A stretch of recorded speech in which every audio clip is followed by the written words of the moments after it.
So medyo masukal din. Medyo mataas din yung pag-akyat dito sa bundok na ito. Abandonadong building dito sa bundok. Medyo creepy yung lugar na ito.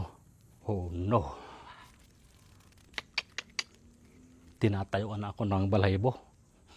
Oh no. Oh my God. Biglang may kumaluskos, idol. Semento yung kanyang bakod. Medyo iba yung pakiramdam ko dito. Oh, ang lalim nito ah. May isa pa ritong kwarto. Ay, Diyos ko. Yan mga idol. Nagagalit siya. May pusyo na dito sa loob ng gusali. Nasa gitna tayo ng kagubatan. Yan. Grabe. Oh my God. Grabe oh. Pakadilim dito sa lugar na ito. Meron pa dito sa kabila, papasok. Nakakatakot dito sa loob. Ito, daming butas dito. Akit tayo sa hagdan mga idol. Ayan, talagang ano siya, nababalutan na ng makakapal na kahoy at damo. Grabe oh.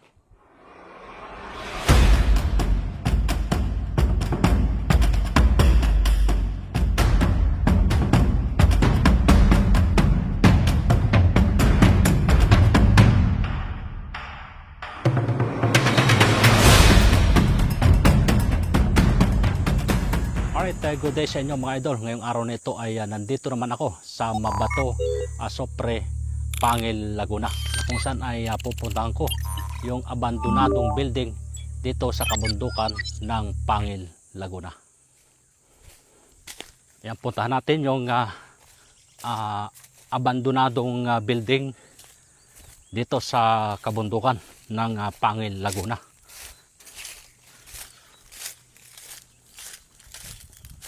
Yeah, so medyo okay naman yung daan dito.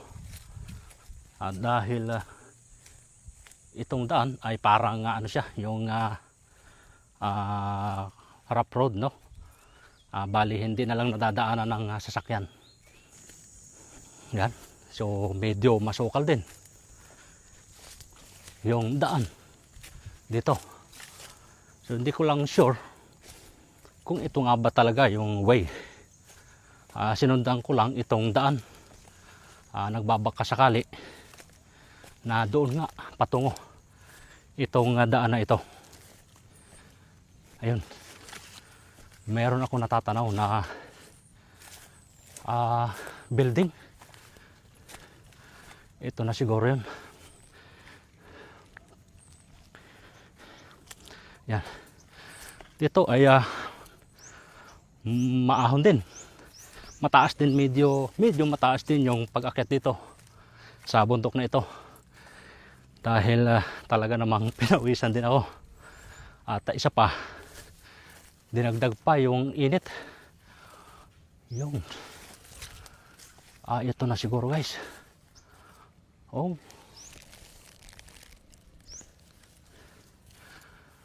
Eto, oo nga, ito nga guys yung abandonadong building dito sa bundok. Wow. Ay grabe.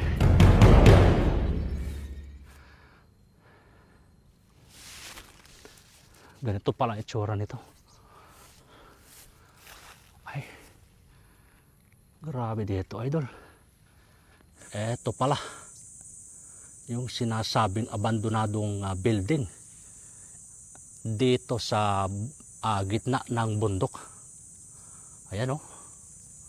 Kita nyo naman.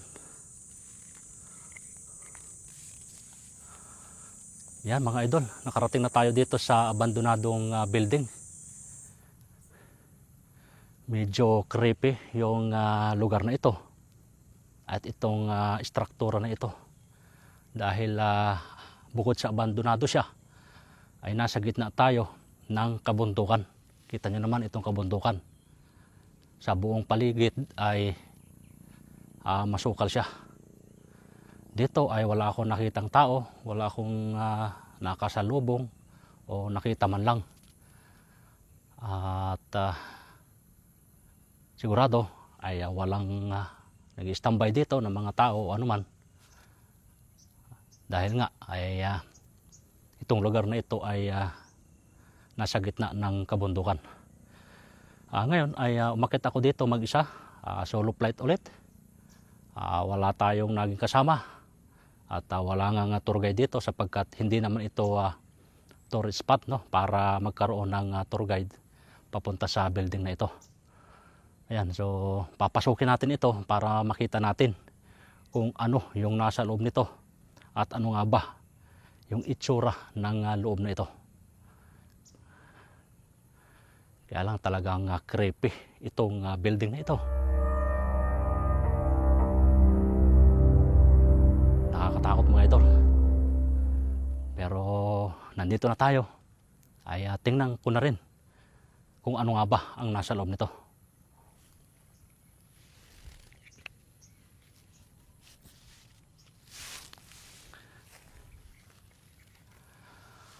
Nga pala, mula doon sa kalsada hanggang dito ay siguro nasa 1 kilometer yung layo o higit pa.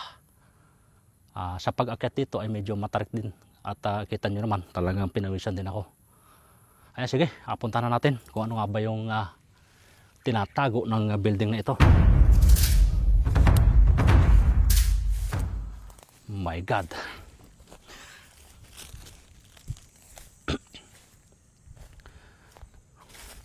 Wow. Dito pa lang ay ayan o, yung mga idol, yung mga paligid nito. Talagang ito ang matatawag na abandonado. Wow. Grabe, ang daming dito. Vandalism. Grabe yung mga nagbabandalism dito, no. Kahit sa kisame, sa bubong ay nakakapagsulat pa sila. Ano ito, inaakit nila? Wow. Ayan idol, yung mga paligid nitong building na ito. Sige, akyatin ko. My God. Oh no. Dito pa lang idol, sa bungad. Ay. Medyo tinatayuan ako ng balahibo. Paano pa kaya doon sa parting loob? Sige.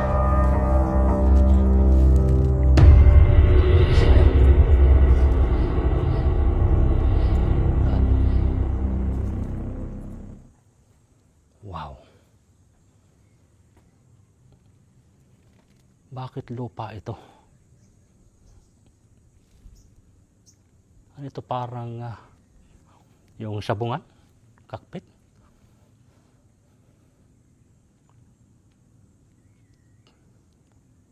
Wow. Grabe oh.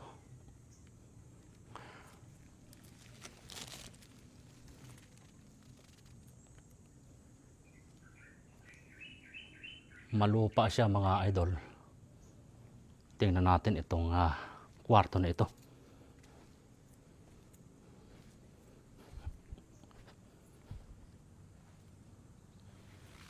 Ano kaya ano kaya yung itsura nito dito sa loob?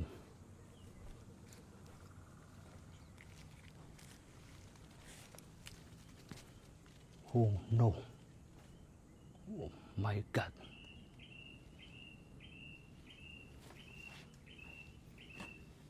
Yan mga idol, yung gilid. Dito sa parting loob ay tinutubuan na ng mga damo. Okay. Ito pala. May brief pa dito. Pasukin natin. Hop! Gulat ako dun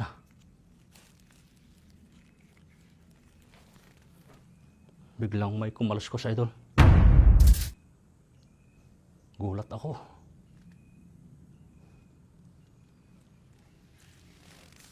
Oh, ano ba yan?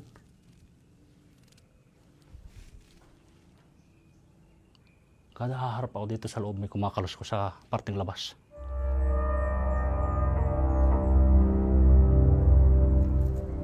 May harapan ko lang kasama, idol. Guys, wala tayong backup. Yan o. Semento yung kanyang bakod. Ayan o. Ito yung unang kwarto dito sa bungad. At dito, yan.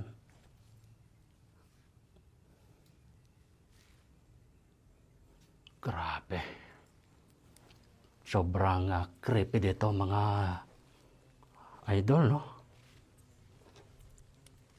Yeah. Medyo creepy talaga. Medyo iba yung pakiramdam ko dito. Napakaraming cubicle dito. Bakit may mga kwarto-kwarto ito? Oh, ang lalim nito ah.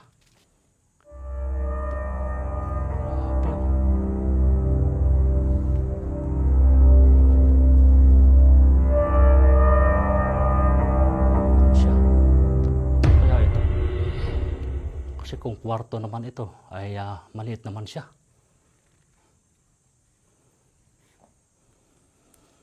Yan, meron pa dito. Yun. Butas. Kung mapapansin nyo, itong building na ito ay hindi pa siya tapos. Pero hindi na nagpatuloy. Ang daming kwarto. Yan o.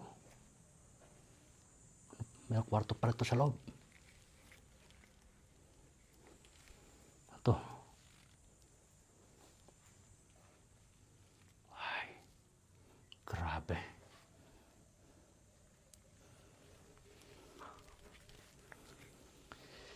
Creepy mga idol. Medyo tinatayuan ako ng balahibo.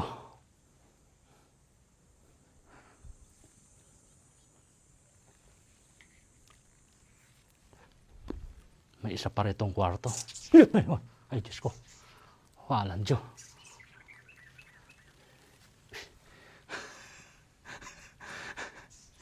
Nagulat ako, idol, doon sa dalawang paniki na dumaan sa uluhan ko.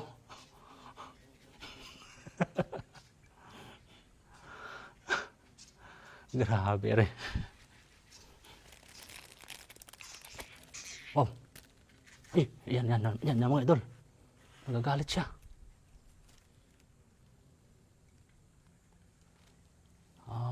Ayan, parang may ibon dito. Ibon ba yan? Ay, ibon nga, idol.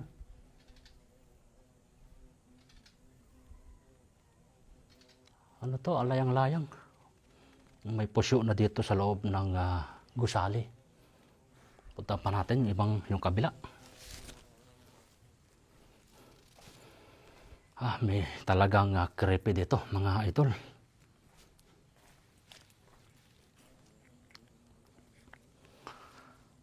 Dahil nasa gitna tayo ng kagubatan na halos walang karatig na bahay o anuman, ay mayroong ganitong klaseng building dito sa gitna ng gubat. Tingnan natin pa itong bawat kwarto.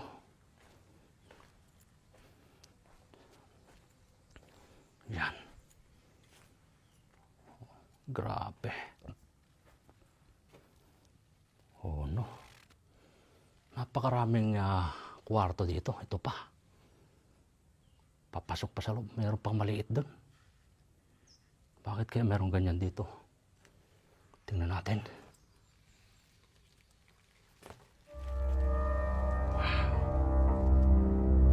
Nakakatakot ito, idol.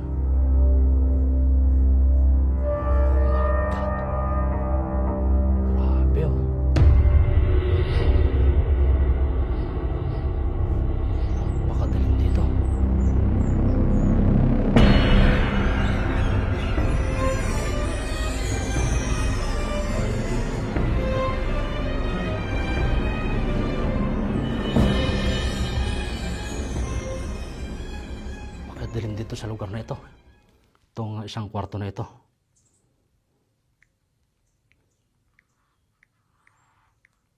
Ano yung naririnig ko?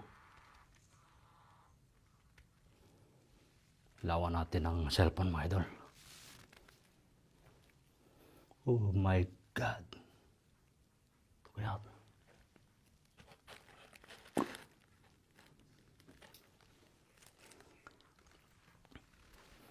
dito pa.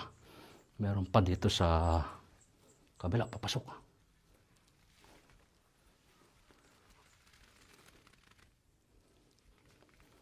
Napaka-creepy talaga dito, mga idol.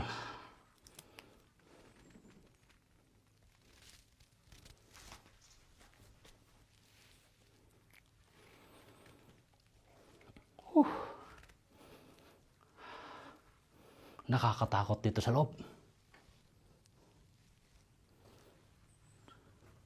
Labas na tayo, labas. May talagang kakaiba doon sa loob, mga idol. Yan o. Isa pang kwarto. Kwarto pa rin. Ang daming kwarto talaga dito, mga guys. Oh. Ayan o. Ito pa, may kwarto pa rito. Nakakatakot, baka mamaya biglang may bumulaga. Tapos ito yung kabilang side. Oh. Ito, daming butas dito. Parang cubicle ng ano to. Ano ba yan?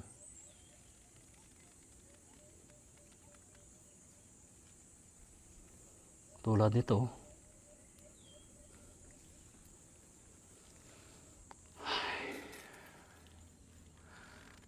Wow.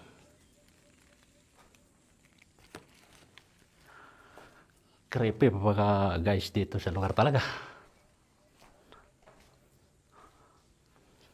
Ito pa. Silipin natin yung bawat kwarto. Ayan. Okay. So, napunta na natin itong bawat sulok ng baba ng gusali na ito. Ngayon, naakit naman tayo dito sa second floor. Ayan, may hagdan.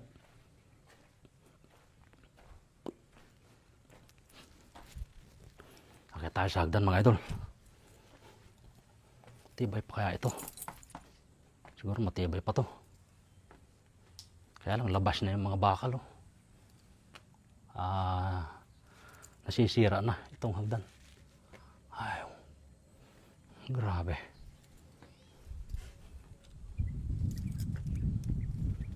Yan o.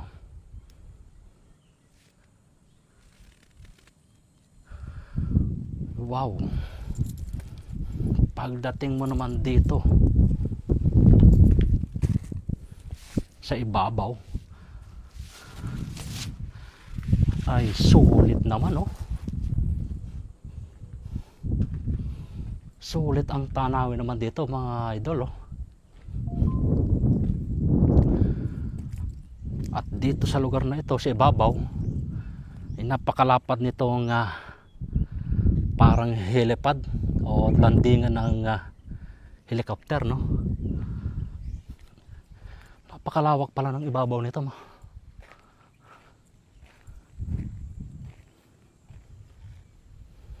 Talagang ano siya, nababalutan na ng makakapal na kahoy at damo.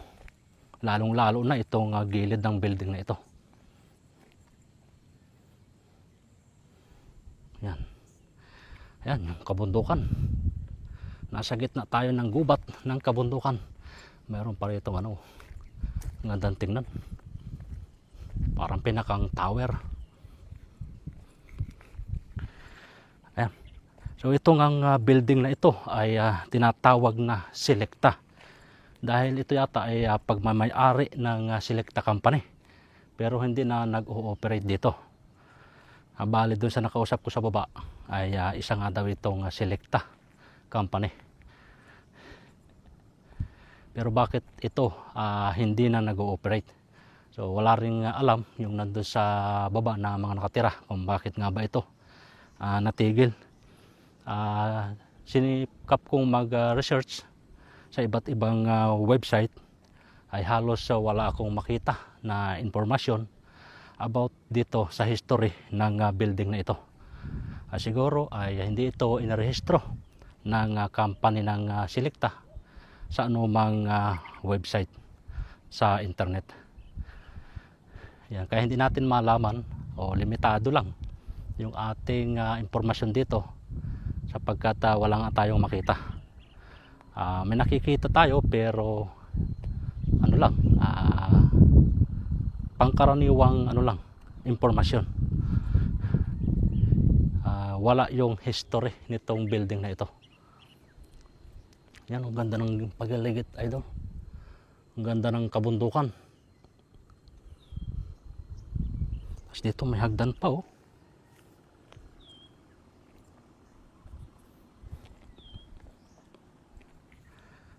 Calamba de Bay. Yan. Napakalapad nitong ibabaw. Yan. Grabe, oh. May hagdan pa rin dito pataas. Idol, mga gamit ko. Kaya lang, delikado na ito. Umakit pa yata dito. Pero subukan natin.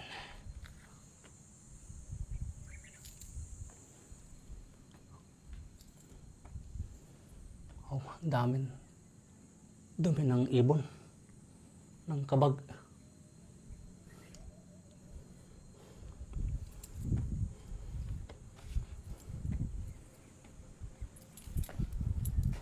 Oh.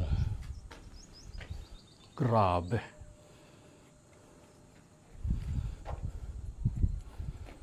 Ang ganda ng tanawin dito.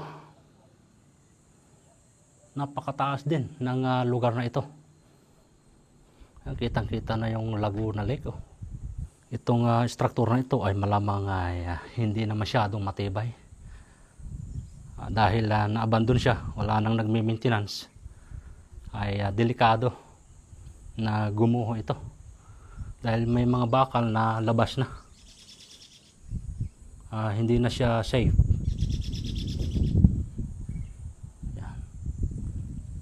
Baba na tayo.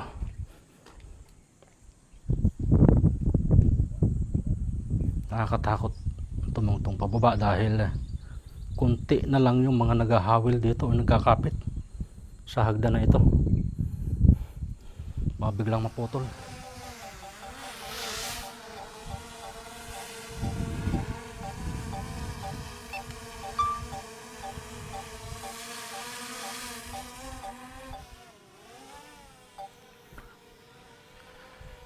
Ngayon ay ikot tayo sa buong area ng lugar na ito. Tingnan natin kung ano yung ating pwedeng makita sa palibot nito. At kung ano nga ba yung pwede pang makita natin na mga hindi pa natin nakikita dito sa lugar na ito.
Kitang-kita nyo naman, oh, talagang nasa ibabaw siya ng kabundukan.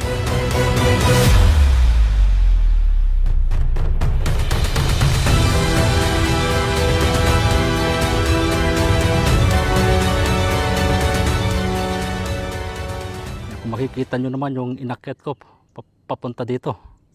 Napakataas din. Yan, talagang wala siyang kalapit. Itong building na ito, kitang-kita nyo naman sa video na walang kalapit na bahay o anumang gusali. Grabe yung tsura dito. Okay. Ito na.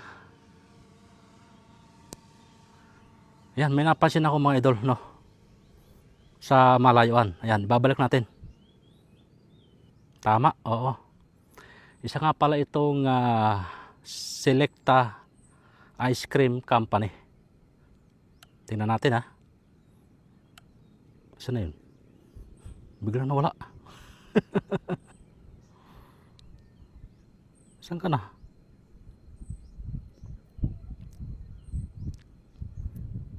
Yan ha. I-describe ko sa inyo mga idol kung bakit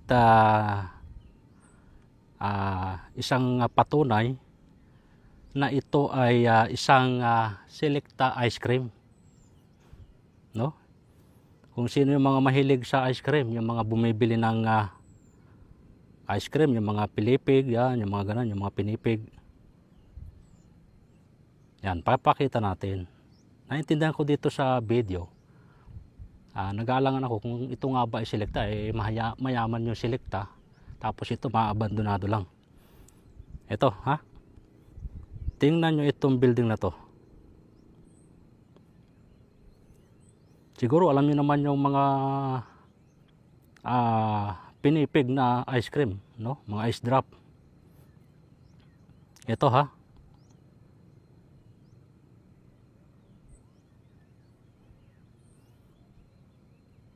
Lapit natin. Yan.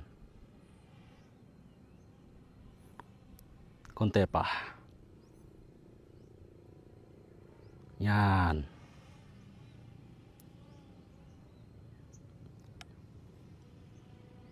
Ayan. Malapit na. Anong napapansin nyo dito ay guys? O di ba? Itong nasa unahan, ito yung tangkay. Tangkay ng ice cream. At itong malapad na ito naman yung mismong ice cream, yung kinakain natin. 'Di ba? Oh, yan korte siya. Korting ice cream. Yan. Mapapansin nyo, ice cream siya.